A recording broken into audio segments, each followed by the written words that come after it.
I've been upstairs many times. No, Cool. it's not the stairs, actually, really. Okay, so just a couple of things I think is that if you look here, what Ian kindly did is he printed this out for everyone.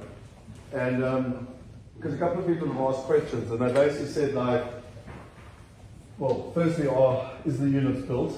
And I'm sorry if I'm going through a couple of the rhetorical questions, but yes, they are built. We're standing on top of them. So they are here, they're fully furnished, they're fully tenanted.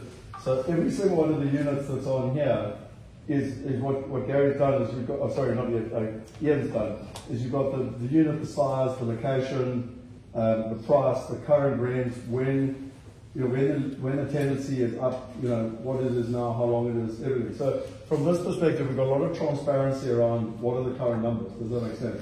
Just remember that the rents are gross rents. So as Gary said, you should take off anywhere from 18 to 25% in terms of like a net rent just to work out in your pocket.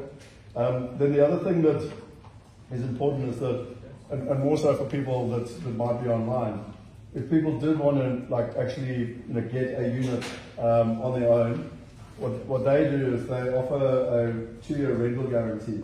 So like the kind of exactly what Ian said earlier, that's been their model. So help investors, not have to have the hassle, etc. Plus they've got their own management firm, etc. So it's turnkey. And Ian, when he printed this out, I said, dude, we need to arm wrestle a little bit over the price as well. So if people are interested. There's two. Sorry. Yeah. No, talk to it, please. There's two different sections basically there. What he's saying, there's a rental guarantee, and we will give a rental guarantee of 6% or whatever for 2 years, etc. But that's a financial product, so that's not discountable. That is what it is. So you get the 2-year rental guarantee, you get net value. So that's whatever the 6% is, you get that net per month for 2 years. Yeah, so that's quite a good rate because in there you're getting 4%. That's gross. So you've got to take off your expenses on that as well. Yeah, so we're trying to make it comfortable for you guys to get into the market, go into into the building we're in now, let it grow around you as it will, and then the rents will start to reach up to those levels anyway. But this gives you a guarantee. So in other words, you haven't got to do anything. You're buying an overseas, not all overseas, are you? You're buying a product that is done because we understand what an investor, as we call it, an investor needs from a product. That's what we've got our own management company set up, which is called AWOL now, which was in the old days called Life Residential. Again, that's another story. So there's so many different stories to tell, but yeah, so that's exactly how we would do it. But it's important because it's still an end-to-end solution. God, totally. Does that make sense? It's a one-stop shop. It's a one-stop shop. The most important thing when we first got into the property business, we were actually furniture suppliers, believe it or not. That's how we got into the property business. We got asked or invited by the developers who were going to Hong Kong and Singapore to come and show our products and sell our products to those people. So that's exactly how we got involved in the property business in the first place. So, yeah, I forgot what we were saying. What was you saying? No, in terms of, so it's effectively, all you were saying is it's the turnkey solution for investors. And I mean, for 20 years, that's what you guys have done. You've helped the investor from beginning to end. Sorry. So the one side of it is you can buy this property, as I say, with a rental guarantee, or the other side is we engineer something on the level of the price. Yeah. So if you're buying it as a single thing, single property, what do you call it? Mummy and Poppy store. Mum and Pop. Yeah, love that store. But if you're buying it, you want to buy a single unit, then we'd obviously look, there's a small margin that we can play with, and we can look to it on that way there. So there's two ways of doing it, or the third way is the... Yeah, so well, I mean, the reason that and I've said this already quite a few times, like what I'm super excited about is actually rather partnering with you guys. And so we're doing the modelling at the moment as to whether it would be 5 units or 10 units, but the intention would be to take at least 5, if not 10, units in the building. They'll be tenanted, they'll be furnished, obviously the whole bang shoot. But the difference here is rather than us being like buying it from them, we're actually partnering with them in the deal. Does that make sense? No? So They'll buy it from the market. No, because we're investing alongside them. They will be, we are co-investors in the deal together. Yeah, but we effectively they will leave their equity in the deal, so we're co-investing with them in the deal basically. Yeah, so you're co-investing. So we're leaving our equity portion inside them. Could you give me a numbers example? So we're going to. No, so we're just going to. So I will give you the numbers. I will literally, in terms of the breakdown, we've been literally doing this. So our CFO was here on Tuesday, and sat with Gary and Ian and was going through all the numbers. So we'll have all the modelling ready so that people can make decisions based on the numbers. But I think the point is we just want to be able to provide both solutions, if that makes sense.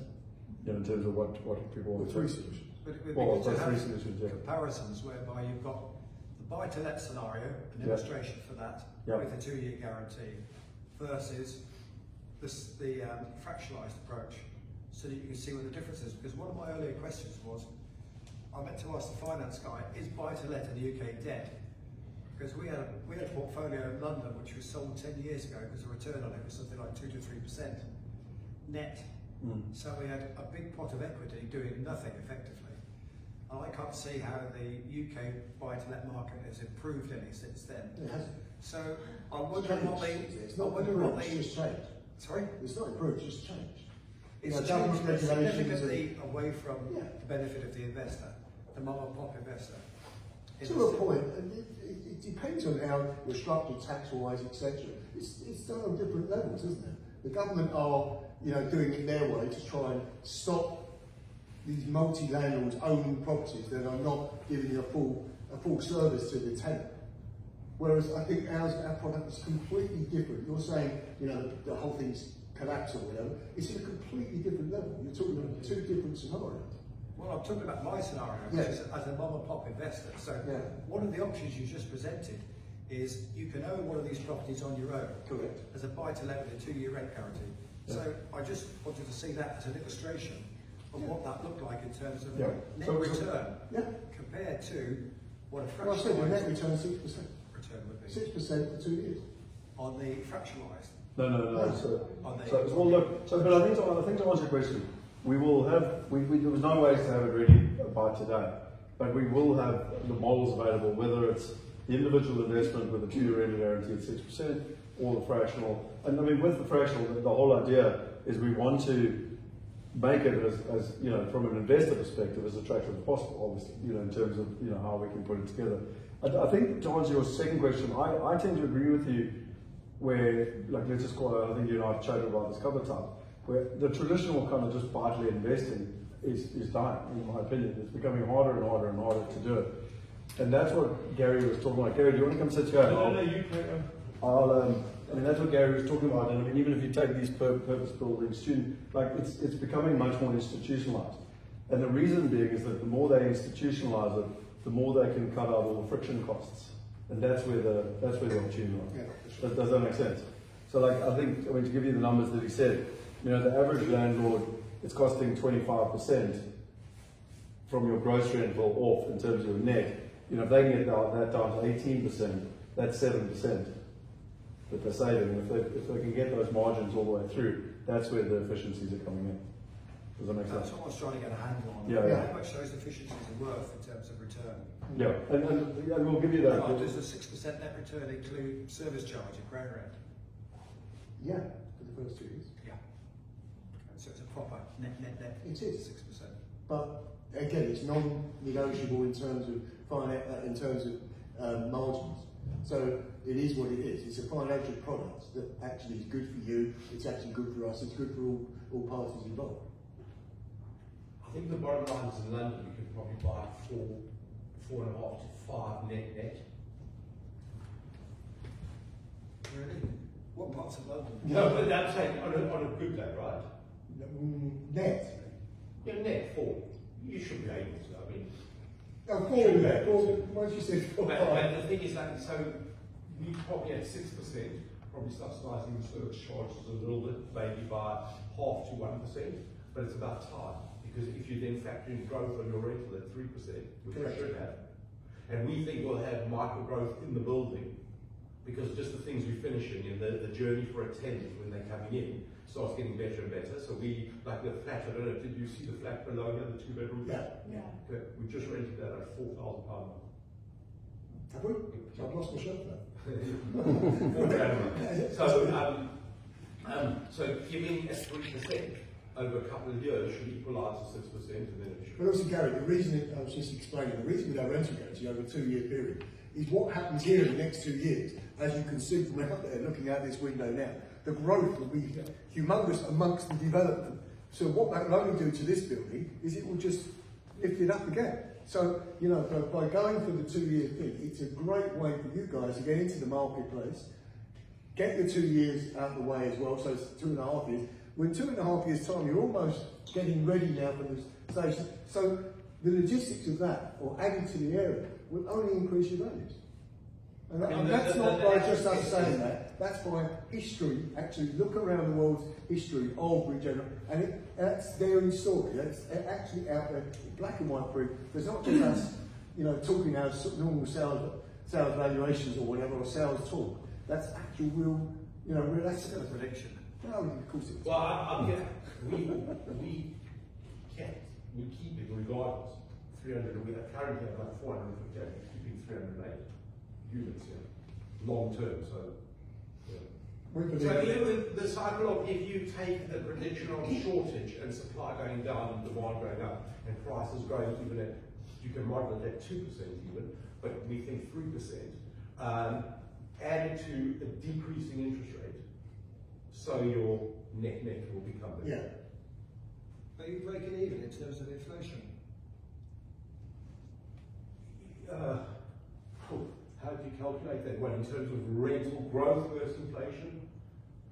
Yeah, yields. You do if you get it. Depends what inflation. If you've got growth at 3%, inflation running at 2.5%, you're beating about 0.5%. If you get it, let's say 60%, you're losing 2.5% on your 40%. That's 1%. 1%. Okay, but you're gaining the growth on the 60%. At 3%, you can work it out. So your net beating inflation by 0.8%, for sure. If that makes sense, I'll go and do it again. No. If you're buying an apartment for £100, right? If you're buying an apartment for £100, so putting on 45 cash, and you've got £60 debt, and you break even, right, on your income, your £40, which is stuck there, is losing inflation at 2.5%, devalued. But your £100 is going up at 3%. So your £40 is going down by 2.5%, so that's one house every year. But your £100 value of property is going up by 3%. There's 18 houses. So yes, that's the whole beauty of property, is that you beat inflation. If you paid £100 cash for it, okay, and it was decreasing at 2.5% your cash values, then you end up losing £2.50. But you gain 3%, so you should be in any case. But if you get it, it's better. It makes sense if interest rates don't go up 15 months in a row. That's kind of that never happened. That's one. What's that? What? If 15 months in a row, interest rates go up 15 months in a row, which has happened in the UK in the last 2.5 years. Well, but that's what I'm saying about sentiment. Sentiment at the moment is that they should go down. Sorry, it went up 15 months in a row. Yeah. They cause of 4%. But the point is, look, if you think interest rates are going to go really high in the next few years, you shouldn't be buying property. You should just leave your money in the bank. Can you elaborate a little bit more on the rental expectations in Acton over the next, because so our average rent, I'm going to say a 2-bed, when we started in at about 2,200, and I'd say we average now at about close to 3,000 on an average 2-bed. So it's up, going up the height of the building, £3,000 a month. And as I say, top floor one, we just did for 4,000. So what are your expectations of rental growth? We and all the funds that are put at 3% per annum for the foreseeable future. And you can work it out. You can put at 2, 2.5, 3, 4. The last 10 years it's but there's such a shortage. So, do you have a question? Yes, I do. Well, I mean, just from out of the acquisition perspective here, looking at this is one thing I like to highlight, which I think can be worthwhile. As the rent is going up, I would sort of say put in mind to pick the the ones where the end date is close, because then most probably you will be able to renegotiate the rent. So the rent you have today is not really the rent you have to calculate. Because it depends which way to buy it appeals to you, obviously, whether it's a rent guarantee or whether it's just a straightforward purchase and everything. As I say, there's some. Well, you have 98% local plans. Yeah. Are you expecting that to change? No. No. So what? I mean, I would say a property like this, with the location, just from my experience, I mean, if you're at 95 or more, you're doing very well. Well, we did 27 units last month in rental. So that was And what is your turnover? 10% a year? well, you have to work it backwards. It's 27 last month. Sorry? Out of how many though? Huh? 27 out of 700. No. Out of those units there. Okay. So 27 Out of 100. out of 100. So 100, no, it's 140. But that's something that you manage. Yes. So I don't have to manage that. No. That's what I said to you, as explained earlier. We have a company called Avon. Yeah. And that will will let and manage your properties and will advise you on For that, tax. I pay the You need advice on And it. for that, I pay the 18%, right? No, not 18%. It'll be slightly less than that. It won't be 18%. So what is in the 18%? That's management and? What? Sorry, the actual costs. What Gary's saying is an 18% I got a gross income here. Yeah. Let's say 100K here. Yeah. And then I lose 18%, 18,000. Well, it depends how much. Yeah. I think that's like your management, your rates and taxes. Yeah. Like it's that. Well, Taxes. it's yeah. Taxes? Well, like your what would it be? Council Your tax. council tax and stuff like. Yeah. Okay, so there is a That's not- property tax, the yearly property tax. Yes. Yeah, okay, garbage, okay, yeah. Well, it's for all the amenities. Well, the clearing of the amenities, shall we say, in the building, and the. No, I mean, there is some sort of management, also some sort of maintenance that is required, right? Because Yeah. That is part of the service. just to understand, I come from a different world. Yeah. I mean, in my country, we used to have, we did everything: water, electricity, Yeah. maintenance, Yeah. kitchen, everything was included, right, in the rent. So our maintenance was. Well, that's how it was years ago. I have to tell you that. Many years ago, when I was a baby, that's how it was here. Yeah. It's exactly how it is. We still have that system. Huh? And we still have that system. Yeah. Well, it's changed here, I think, because of the ASTs, all the different regulations. So the maintenance is pretty high. Yeah. That's something minor. So your rent is net then minus 18%, give or take, right? For the management. Yeah. Yeah. The management's a certain percentage of it. The units are rented furnished. Correct. So is that that the depreciation of the furniture, is that included in this 18% or? No. No. You know, we started our life in the furniture business, and the truth is, it doesn't really depreciate. People on the whole, and this is the whole point about fractional ownership. If you've got one flat, you could be very unlucky. Okay, if you spread it across, we might have to replace every 5 years a cushion or a sofa. We keep it clean. We have a maintenance team in here that goes in after every letting, paints it, does everything, etc. That's why you have the benefits of the cost instead of calling it a contract. I'm not trying to ask difficult questions. No, it's very relevant. It's very relevant. It's very relevant. That's the whole point. On economies of scale, you can make it work. On a single flat purchase, you have all the challenges you're talking about, and you have that existential risk of a single thing going on. Excuse me, with the challenges we're talking about, that's what our management company is set up for, to take most of that headache out of those challenges and deal with what you need to be, what needs to be dealt with. I mean, the more units you have, the less risk you have in principle. Correct. It's a no-brainer. You have one unit and one tenant moves out, boom. I mean, it's like a commercial unit. Correct. And then you have one big tenant, you have Tesla renting it, right? You're making good money from that, and then suddenly they decide to move. Right? Or you have a bank who rent the whole building, and they decide to move. You stand there, and you have to reinvest in that property, you have to change it, you have to maybe even change the usage of it. But that's of course is a risk. Yeah. I mean, the more tenants in average is less risk. Yeah. But it's more work, more maintenance. Well, the want for these properties is getting higher all the time. And that's the want for these properties. The demand. The demand. I call it want. But the want, demand, whatever. Sorry, which is not, I mean, Neither is it. Otherwise, that's East End English. I couldn't say that. You can with pleasure. With my pleasure. I give you full gratitude. Full gratitude. One interesting thing, I just communicated here with a guy in London this evening. When I mentioned this, he said, wow, that's how it was. No, I think 70 minutes. It took us 70 minutes to go from here to home, right? Yeah. So, an interesting little detail about this, I don't know if you know now, but viewers, all of us here, has a 20-minute time gap. Every medieval town was built from a 20-minute time gap. What I mean with this is that in the medieval time, you either walked on a horse. The distance you can make to go 20 minutes, that's where you have your facilities. If you look at the American cities with the suburbs, where you have the big supermarkets, everything you can move in 20 minutes with a car is sort of a facility that you would use. When you start moving out of 20 minutes, you don't go. So everything that you can reach by foot, by car, or by bicycle, or whatever means you have to transport, within 20 minutes, it's sort of it's convenient. When you start getting across, people tend to avoid it. Yeah. Mentally, it's here in our heads. It's our, that's the way we function.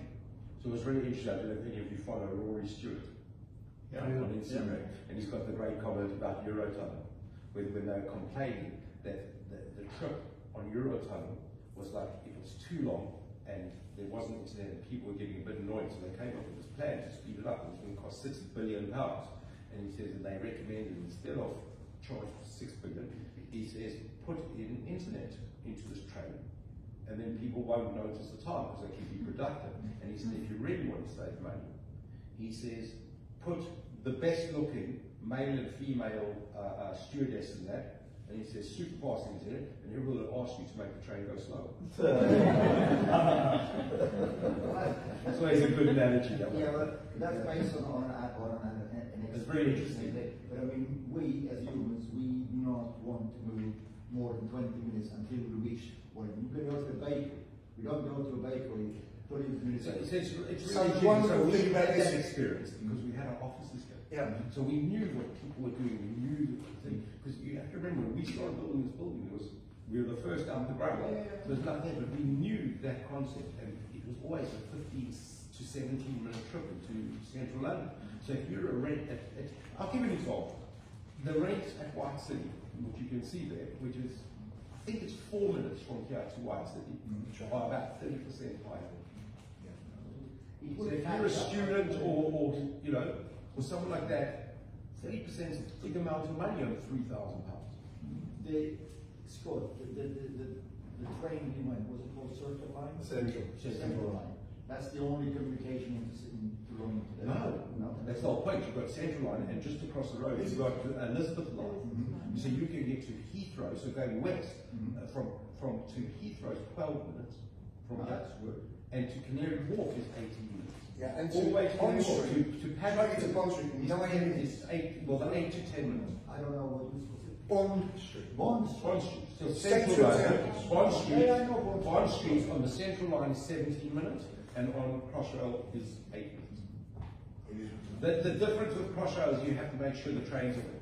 So the trains aren't as frequent, but if you time yourself right, but to get to Canary Wharf. So we have people here that work in Canary Wharf. Yeah. It's not about Will they upgrade trains because it was a bit shabby, in my opinion. Well, But the that's Central Line. the The Central Line. Elizabeth Line's brand The new. Central Line is in the process, which when you hear that on London, Transport for London, trust me, that means God knows how long. But it's in the process of rebuilding all of the Central Line trains. Put it this way, in 10 years' time, after you bought an apartment here and you come into sell it, you can still promise them it's going to be better. But like, for example, Central Line now has full 5G connectivity throughout. No, it is actually amazing. That way. There's one little spot They by had that in China 20 years Is ago. that correct? You know, you had high-speed trains with way higher. Well, you had that in Hong You Kong. could have We it. used to go to Hong Kong 25 years ago, and it had internet. I mean, it was incredible. You were not born after 1970. It wasn't internet, no, it wasn't that long ago, but it was about 15 years ago that I had it. But A question completely different one, but we were just talking about this. Why did you consider turning this into like rather than a penthouse, like rather like a restaurant or Make more money selling as a penthouse. is it? We could do it, but you know, if you have something like this, we did consider making this like a residence club. But can you imagine, you've got in this block alone 350 apartments. To manage this would shoot the service charges right up. It's just not worth it. You know, there's like an element you can, we've taken, say, an area that was considered, no, that's the wrong word, it's like kind of mid to bottom end of the market. And we've put up a building which you could sit anywhere, okay? So we can give a lot of services, but it's going to reach a maximum point of affordability for people. And so, you know, it's the same way we always used to put swimming pools into our development. And the amount of people that use a swimming pool is like zero, but put the service charge up dramatically. So people stop doing service charges, there's 2 swimming pools, then they start putting cinema rooms which don't get used. We know that the gym gets used a lot. And we know that for the dogs, because there's such a big community of pet owners, we know it was worth. I mean, to be honest, that little dog room, I think, cost us £50,000 to put in. We did it ourselves, etc. It's a great community thing. So, and that's why I say the micro increase of the development as that business centre is finished. You know, we go to, I think, a 5.5 metre by 4 metre screen. You know, it becomes compelling for people to live there. And, you know, so if you look at transport and the micro, co-working down there, right? Co-working as well. Young people like that. Correct. Well, it just becomes a nice place to live as opposed to somewhere not nice. And we also, at the AWOL team, if you like, they have a lot of community events, and I think it's once a month they do all different things. Sorry to be honest, all different things, and they try to create, and they do every time they open the doors to one of those. It's reasonably full. And the reason simply for that is to create sticky tenants. The less churn you've got in tenants moving, the more money you make in property. Absolutely. And the more they treat it like home, you look around, okay, you look around royal buildings, I should say it's quiet. You look around royal buildings, a lot of graffiti. No graffiti on our building, because people respect it. The best tenant is Paula. 60-year plus. Now, I don't know, maybe you're married. Yeah. Okay, well then the single women, 60-year plus is the best tenant you can have, at least in my town. Absolutely the best. Single men, no. I from experience. That just sounds like a very strong chat up now. Yeah. I did think something along those lines. So any other questions? Pardon me if this has been covered, but so this place has been built for a while, it's obviously pretty occupied, and you guys have worked together before over the last, 10, 20 years? So let me just explain, I'll explain the story again. So 2007, 2008, I don't remember exactly when it was, they were developers, and so my first company was International Property Solutions, and I used to help people invest in England, America, Australia. So we help people invest into London with them. So that's how we met each other many years ago. Yeah, in 2007, because that's when it all went wrong. That's exactly where it was. Yeah, if you know, Yeah. And then it was actually about 2 years ago, a guy called Ben Grant, who I know through one of our shareholders, and he's a very wealthy property guy, like 3 generations property. And he said, well, firstly, 2 things he said which I find really interesting, because he walked me around central London. It was like one of the best buy trips I've ever had, because it was like this building here and this area here. It was really, really interesting. And he said, I said, well, what are you investing in now? And he said, residential. I was like, wow, that's really interesting, because he's got everything from office to whatever. And he said, no, in my opinion, residential is bulletproof, and this is where I got it from originally. He said, you don't want to just go and buy like one-off little apartments, like you want to do it institutional thinking.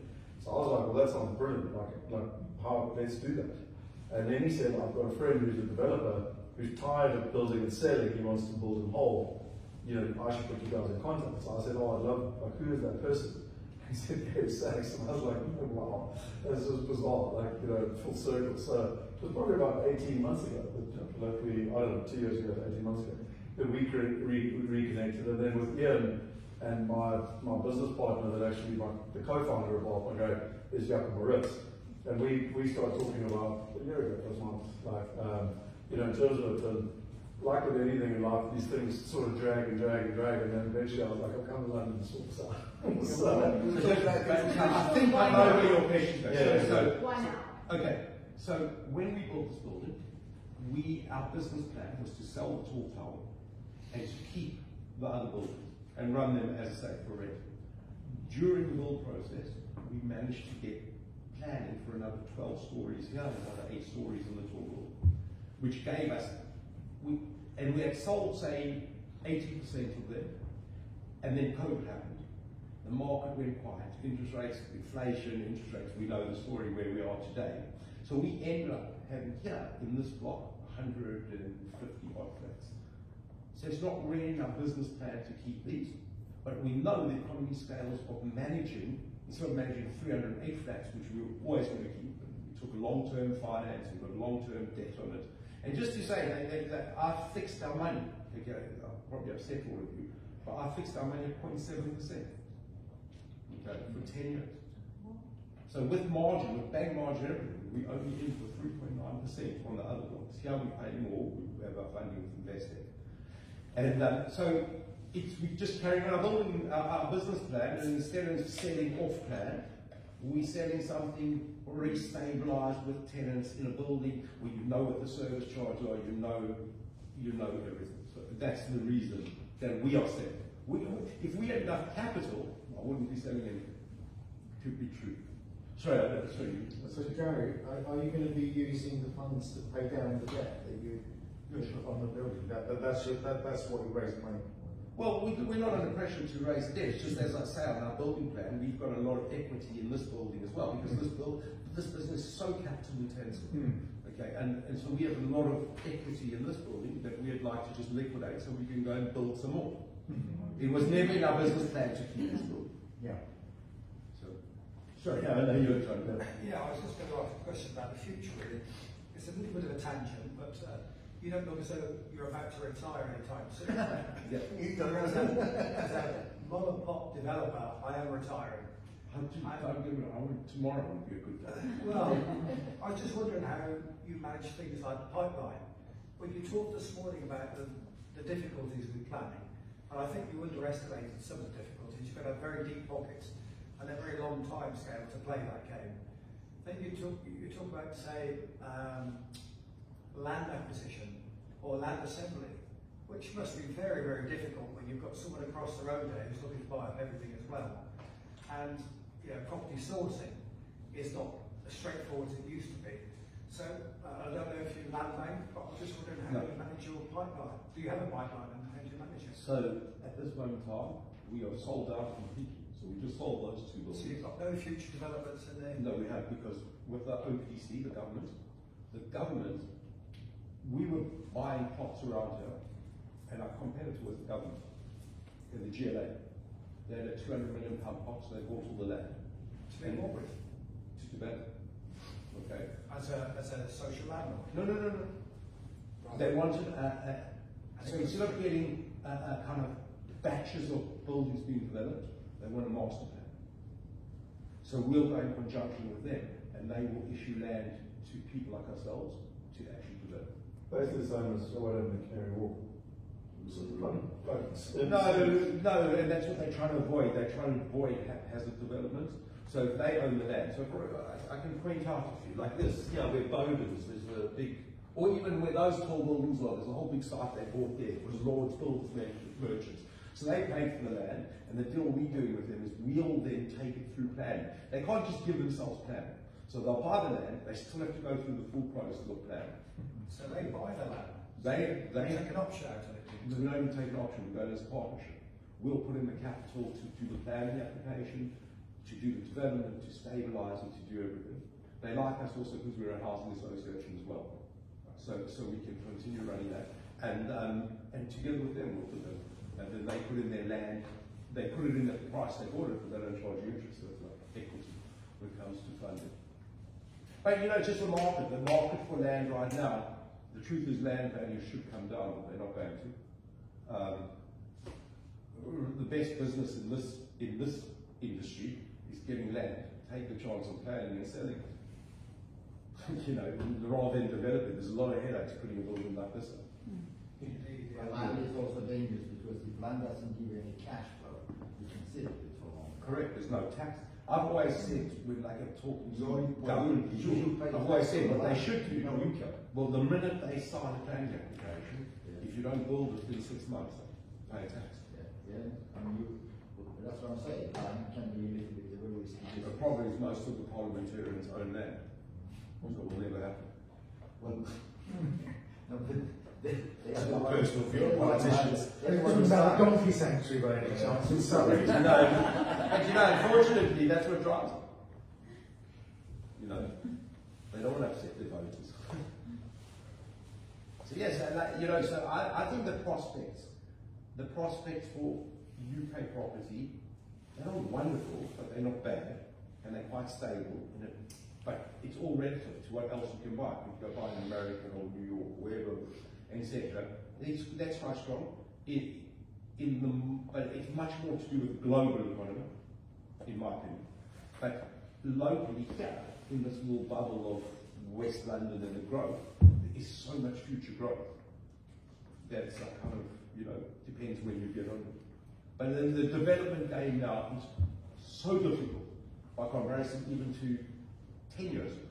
The headwinds and the government's in a dream world saying, oh, we're going to stimulate growth, we're going to grow everything. I don't know where they think they're going to do it. You mentioned Canary Wharf earlier and about timing, and the Canadian developer who developed Canary Wharf, well, it was Correct, Just because the timing wrong. because the infrastructure wasn't in it. in time. That was the beauty of Canada. You've got enough infrastructure. Even if HS2 got cancelled tomorrow, we'd still have growth because we've got Elizabeth Line and we've got Central Line. So, but you can think it's not going to stop. So, you know. Wish this rain would stop. That's look a bit dreary. Obviously, probably the same time as HS2. It's such a shame because the views from up here on a sunny day are just. You're all welcome when it's sunny. Just give us a call and come. I did actually take videos yesterday when I was up here with you. 100%, that's the So right time. I could share. No, well, I didn't. I said Scott, I showed I some literally did it because I was like, if it rains tomorrow, at least I'll have nice video. I showed some people a photograph which I sent to Scott to distribute about someone was flying into Heathrow, one of the tenants, and they took a picture of the building, and the top of the building is sticking out the clouds. So I said the sales pitch here, yeah, you can buy this for 7 million, it's good value. The extra sunny days you get in London come through. So, any other questions from anyone? What's the length of the lease on this? 999. We're And no ground. 996 now, so it's we have to knock on 4 years. Yeah. It's when it starts. Yeah. Yes. So we can think of it as a housing association. That's what it is. You are. No. No, Yeah. we are a registered provider. So we can run our own affordable housing. So the buildings that we've kept, the ones that we're keeping, are mixed. There's one building is completely it's a discount market rate. It's the highest end of affordable housing. Okay, and then the other tall building there's up to about the 7th floor is discount market rate, and the rest is private. But we don't distinguish between a private and a discount market rate. How do you make profit on the social housing element? Well, because how ours works is it has to be rented at 25% less than market rent. Yeah. When you start the development, you cost. That's your expectations all the time. Okay. So we started the development, but we like it because no one leaves. We've had tenants in there for 4 years. They're not interested in leaving because they've got a great flat and a bargain and a nice development. And isn't there an obligation anyway to the certain proportion of? Yeah, we gave 35%. See, I mean, that's what my understanding is you've got to do that to get the planning to start off with. And also, by the way, we've got a very discounted loan from the government to help subsidise. Well, that helps. Where do you advertise your properties, your rental? How do you market? Most of that things through what's it, Yeah. publication or Rightmove. Rightmove or prime location. So have you set up another estate agency, or do you do it through? Well, when we sold Life Residential to Dexter's, we had, I think, 10 or 12 branches. Yeah. I agreed with them when we sold it to keep the private rented sector. So, and it was, so we called it a way of life, as in which we changed the way of living.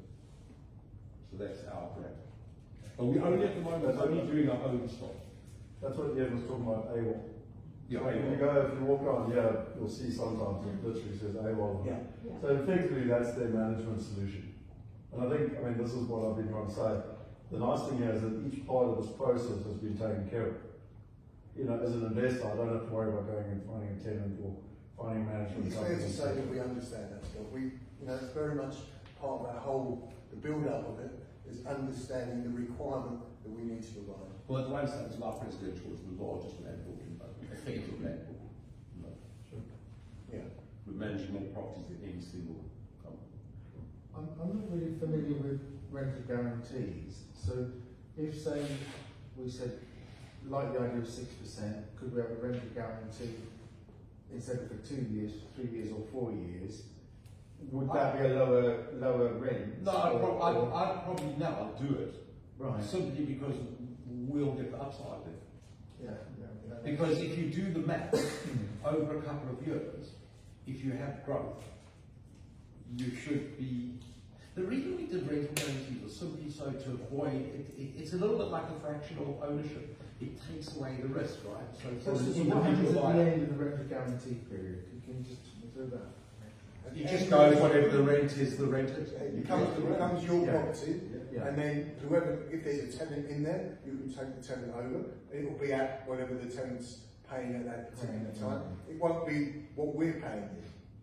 Yeah. But yeah, I mean that's So if 2 years ago we'd taken out a rental guarantee with you, this one's expiring, we would get, on the first example, we would receive 23,000 going forward until the next rent review, yeah? Correct. yeah, Whatever. yeah. And interesting now. Short maturity time, and then you get new rental and Yes. increase the rental. But you see, if we do, Sorry, the only thing with that is you have to be careful. Is when you're getting a bond, a South African term, when you're getting a bond, a lot of bond providers won't give you the bond over a 3 or 4 year guarantee. They'll give it to you over a 2 year guarantee. That's just being honest. So you have to be a little bit careful of that because it's a calculation of a certain percentage above it and only pay up to that sort of level. Okay. Well, the real essence, the reason for the rental guarantee is if you had an individual buy, we took over the whole process, and B, that it's much more about surety than gambling. Property purchasing shouldn't be a gamble. It should be like a calculated investment, analysing the risk and reducing the risk. Ian, Yes. you mentioned bond there. Are It's you a Mortgage. It's a mortgage. Mortgage in South Africa. South they call it Africa, mortgage. it's called a bond. It's a mortgage. Mortgage is a bond. For you to give a rental guarantee, Yeah. you have to have a backer, like a bank or a insurance company that you pay a premium to. No, that's- We've got a big balance sheet. Yeah. Our balance sheet's over £100 million. So we're looking at that ourselves. That's fine. Yeah. Okay. I mean, we've done Self-assured. rental guarantees since 1999. Yeah. Okay. We've never failed on one. And actually, I'll tell you the truth, we've only lost money on the rental guarantee once, and that was straight afterwards in 2001, after September 11th, when they dropped interest rates to 1% in the world went mad. And the Americans cancelled all And their everybody's tenancies. buying. They cancelled all their tenancies. So Well, they went up, but people just stopped renting because we it was cheaper to were buy. paying a rental guarantee in those days of 7%, which was pretty good. It's pretty damn good. But it was costing us quite a bit because the market just overnight died. It did. It literally collapsed. And so, brave boys that came through. You do the lettings yourselves, not personally, but so presumably if you've got 20 apartments coming empty, you put people in the ones with the rental guarantees first, I'm guessing. Well, if they either rent or guarantee or ours, so it doesn't matter. Because we can, if you've got 20 empty and you've got 200, you've got 10%. It's just a percentage. So when we cost in an element. I think we estimate 2% vacancy, and we estimate 2% bad debt. Wow, that's very good. And then it just spread. But you know what? If you budget for that and you feel it, as in property, as long as it's not existential, and whatever happens doesn't cause the bank to take back the property, you'll eventually work your way through. You can actually see if the progress is happening with the tenancy. You can see if anyone's going a little bit. You just have to be sharp. You know, as sharp as you can be, that will produce better results in the end. A little question. I see here at the rent that I mean, most of these have like a starting time and an ending time. I mean, which is where I come from. We don't have. We have a starting time and then it's forever. Yeah, that's true. Yeah. I'm going to live in Sweden and you don't have to pay rent. Why don't you? Some tenants have lived in the apartment for 4 years. That's a cultural thinker. We are. And you know what? Ideally, that's what I would like. So in all our tenancies, there's an automatic rent increase of CPI. Answers your question about fighting inflation, right? So there's no discussion. You don't want that, you don't want them to stay 4 years because that is good for the first 10 years, 5 years, but then after a while, you know, you want to be able to improve the quality of that. Yeah, potentially, man. You know, you can't do that. I'll tell you something. If someone signs up a long lease and it's CPI, you know, goes up by inflation, I'm only too happy. Yeah, but if you've got someone living there 40 years, more than likely their financial situation will change. You know, that you have to bear that in mind as well. That will happen. Do the math. Take a spreadsheet and work out increasing your rents at 3% per annum. See what that does to your, and you know, and what it depends on is what interest rates are and what your yield compression is. You know, if you can buy a building of 5% and sell it at 4%, it's a huge gain. Oh yeah. So you have to do that in 1 year's time. Well, I can tell you now. We sold, just to give you an example, and it's called the Alberta Investment Management Company. Have a look at it. I think it's a £16 billion pension fund in Canada. We sold that building on Scrubs Lane to them at 4.25%. That's good. It's phenomenal. The interest rates are 5 or 4.75. So that's their outlook. And they're sitting there with a whole bunch of analysts probably using ChatGPT. The German fund's doing the same. They buy at 3.5%, 3% sometimes. So you see, it depends which part. If you're looking to buy something and flip it in 2 years' time, whatever, you're correct. You don't want them staying. If you're looking at a long-term investment, you want them staying there as long as possible. Oh. Well, yes and no. I mean, I here they short term. Here's like 1-2 years at the time, and then they will say, but I believe most of them, or many of them, stay longer. So no, I think our average tenancy is about 18 months in truth. 18 months. So they move in. We've got students. There are a lot of students. You know, so. But you would rather have tenants that stay 10 years? I'd rather. That's me personally, because there's less work. Yeah. I mean, I could take my, say, 18% cost of running the building, reduce it by all the staff in my lettings department. I would say like pick down to 12-13%. And it's not about the net. How many people you have to manage in the Wellington? I mean, 1 per 200 units, or no? Well, we've got. That's important. 5. How many units you have? In here, 475. That's good. 100 per unit. One person per 100 units is good. Yeah, so we have 1 per 80. Because then they can actually spend time, because it's important, you know, you have to look and watch and touch and see the tenants. You can get some. I think you'll find you'll see the building is very well run just in terms of. But we have the benefit of being such a big building in such a small envelope. I think this is one of the most dense buildings ever built in London. Because of the height of it. Yeah, of course. Must. Can't be too many buildings. Sorry, any more questions? The question of insurance now, like the building would be carried by yourselves. Building insurance is covering the service charge. Right. Okay. But then contents would be just a personal contact. Yeah. You don't need a lot of contents insurance in a building like this. And generally, if you're in like call it the rental pool. We always keep spare, like, ovens and spare hobs and spare parts, so if something breaks, it takes us, you know, the downtime is minimal because we've always got spare parts, and then we'll take it and refurbish it, and so it just works. That's the benefits of, like, you know, having fractional, where you can buy more units and run them as a package. If they rent and they damage their house, the tenant has. No, of course, we take the property. Yeah, sure. I mean, if it breaks by itself, or you know something happens, then the landlord has to pay. But if they destroy it, then they have. And not much, you know, it's not much in a building like this that a tenant can break. Yeah. Well, the service charges, will they still stay quite static, or will they go up? You know, we had a massive spike in service charges just after COVID, mostly, and with the Russian war, because the electricity prices went up. Our electricity prices went up by triple. So, you know, we had an electricity bill go about £300,000 went to like 800,000. That's where most of the service charge is going, and insurances went up dramatically post-COVID. I mean, you must all have experience with car insurance, any insurance. So building insurance went up dramatically. So we don't like kind of think, if anything, they might go down. But I think it's going to be quite stable. And we're quite cheap for a building like this. We're already quite cheap now. I heard of a building the other day, £30 a square foot service charge. Interesting. Well, those costs transparent, in other words? Yeah, of course. They are? Yeah. And it includes reserve fund as well.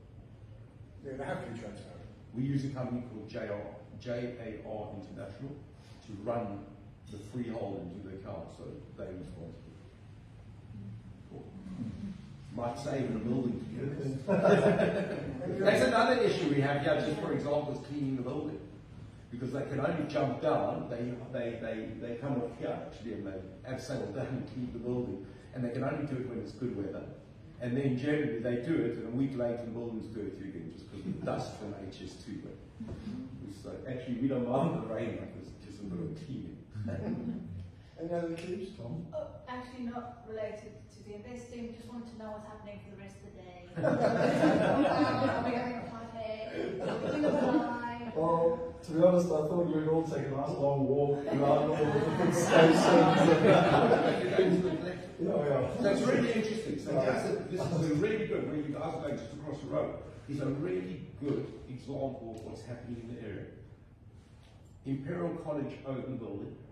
They've given it, do you remember I was talking about the artist studios? So they've given that space. It's called the Collective. These guys and all the artists have gone and they make, there's a restaurant and a bar and Is that the rehearsal studio that I walked past? No, the rehearsal studios are there. It's just, you'll see it's just across the road. But you can see the local community, how it's starting to flourish. And there's examples of all the stuff that they're doing.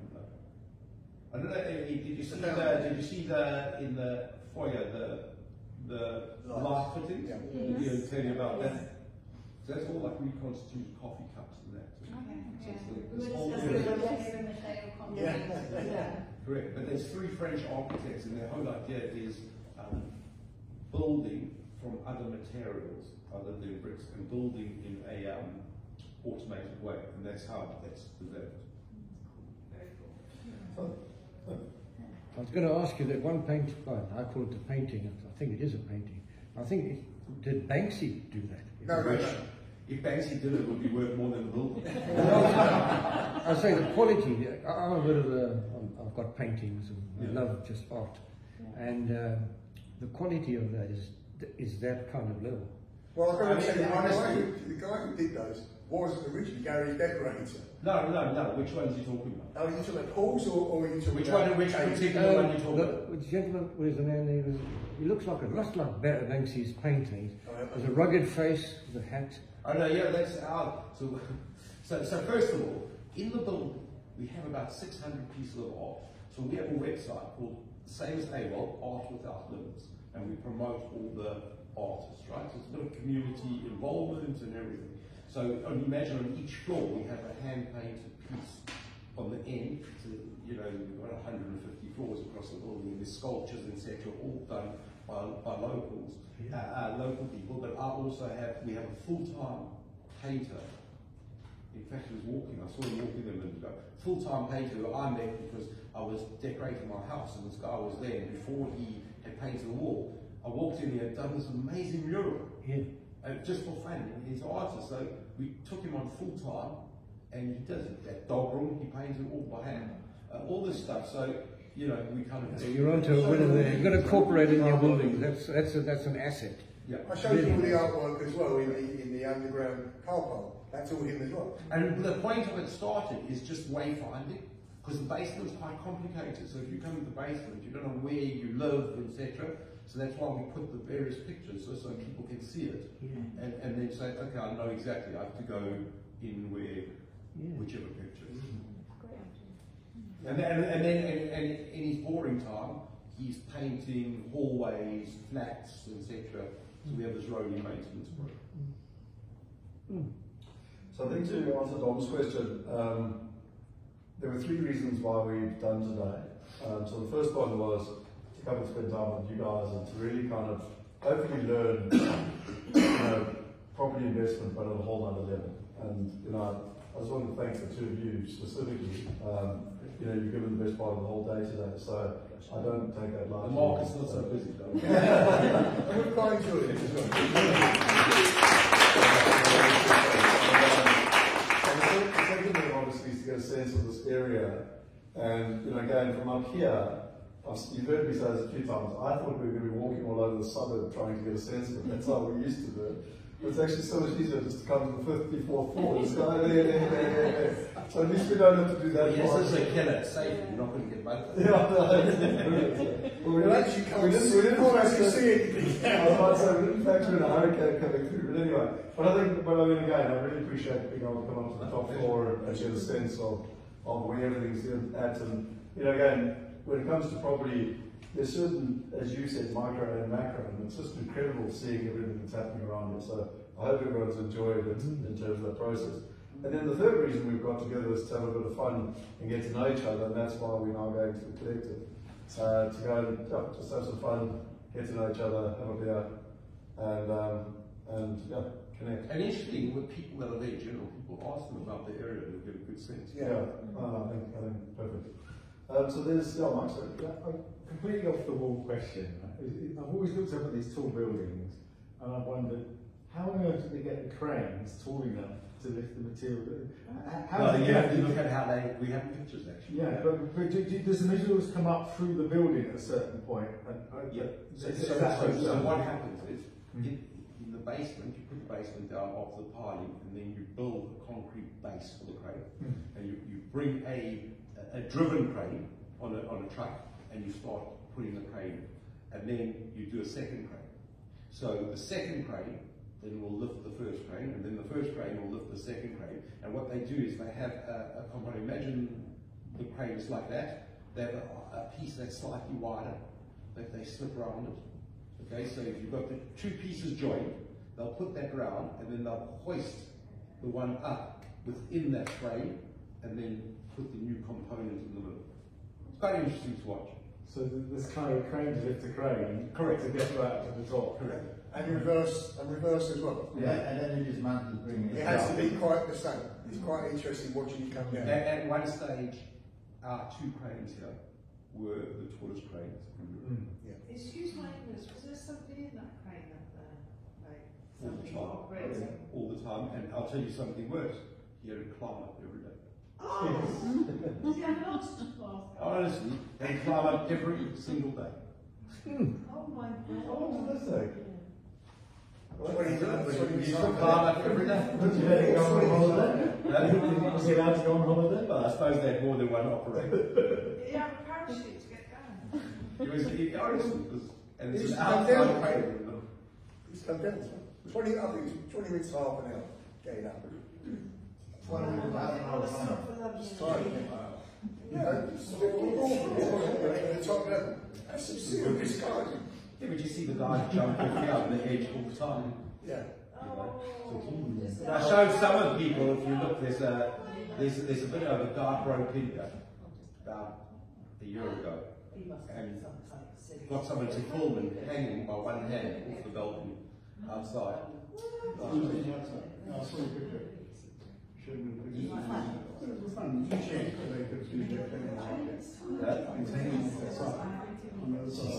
I like get scared, but I'm not scared of us. But like we when I like take my camera and towards the edge, it's like I'm gonna like drop my camera. I'm sure they do. It's extraordinary. So to all you influencers out there, you want to get likes on Instagram, do that. That is from the outside balcony outside here. Oh, that's the window cleaner, is that? Not the window cleaner. Some idiot, some idiot broke it and they do it to get likes on Instagram. And you can be sure had you fallen off, we would have probably got prosecuted. What?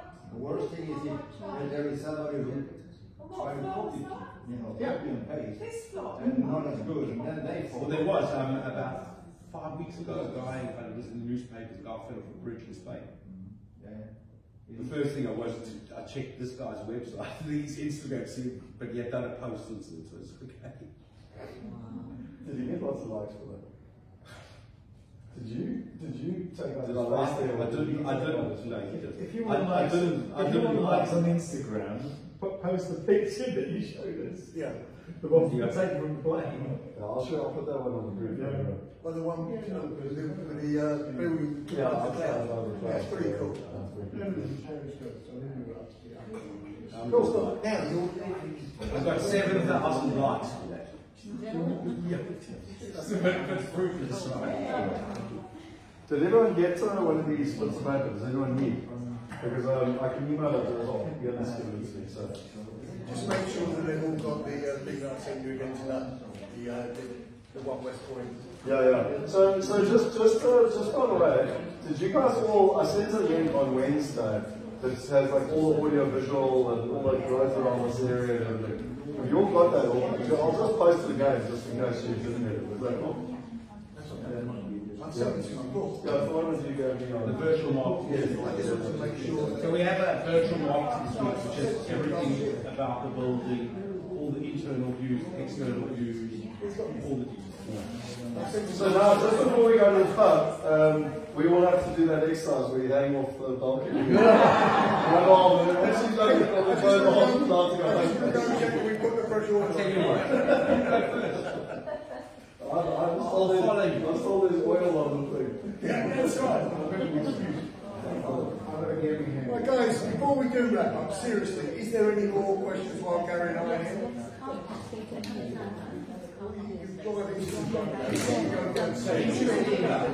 Interesting enough, imagine this, 701 flats, okay, you have to, by law, have 10% to save, okay?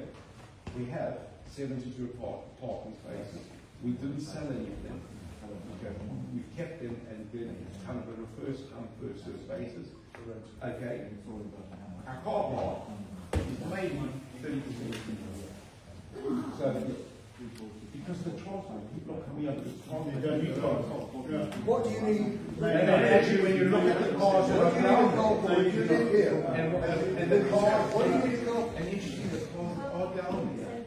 Like Lamborghini, G-Wagon. Well, it is because we guys have cars, which is more for protection. We were given, we had to put in 800 bicycle spaces. Okay, and there's probably about 100 bicycles. We had a spare umbrella. Did you do that? We had a spare umbrella. A spare what? Umbrella. No, not a spare bicycle. Did you have also put electrical points for the bicycles as well? No, for the bicycles, for cars. For cars. And the bicycles are also battery nowadays as well. Okay, so that's their problem. I bet you we should have sold car park space in there. No, not really. At some point in time, don't forget. If I show you, I've got a picture, I can't show you now, but if I show you the CGI that Imperial College have done for their 3 buildings, this road here in the front, when you walk in, do you know Imperial College by Kensington, by the Natural History Museum? They made them, there's a road, and it's in like stones. They took the road that goes in between. They make like into cobbles. They're doing that over here as well. Okay? And you're going to have shops on that side, shops on this side. So in 15 years' time, 10 years' time, it will look completely different. That point in time, you're going to need parking. You're going to need a parking for it. You'll need more parking spaces. People coming over, you know, they want to park in a restaurant. In the parking, I see you've got 2 levels. Yeah. Is that it? Yeah. I didn't go out of In fact, originally we had a double basement throughout, but that's your most expensive thing to build, and we managed to re-engineer it so we had like a 1.5. But the mail room is on, as you saw, the natural level restaurant. And then downstairs is also a shop room as well. And also the truth is, a stock room downstairs, similar to the mail room. Yeah. But the building is quite difficult to work out because actually the drop from this side to that side is actually higher. It doesn't look like it, but it is. Yeah. Okay, right. Well, thank you all very much for coming. Really appreciate it. And as I say, on a sunny day, you're driving past, you just pop in, someone will beat up. We'll bring you out. Okay, we name drop and say. No problem. Gary said. Honestly, there'll always be someone there. Wonderful South African. Guys. What's the question? What building? Building was 4 years. Sounds like 10 or much more. The whole process from walking to the council, getting planning to finishing was about 10 years.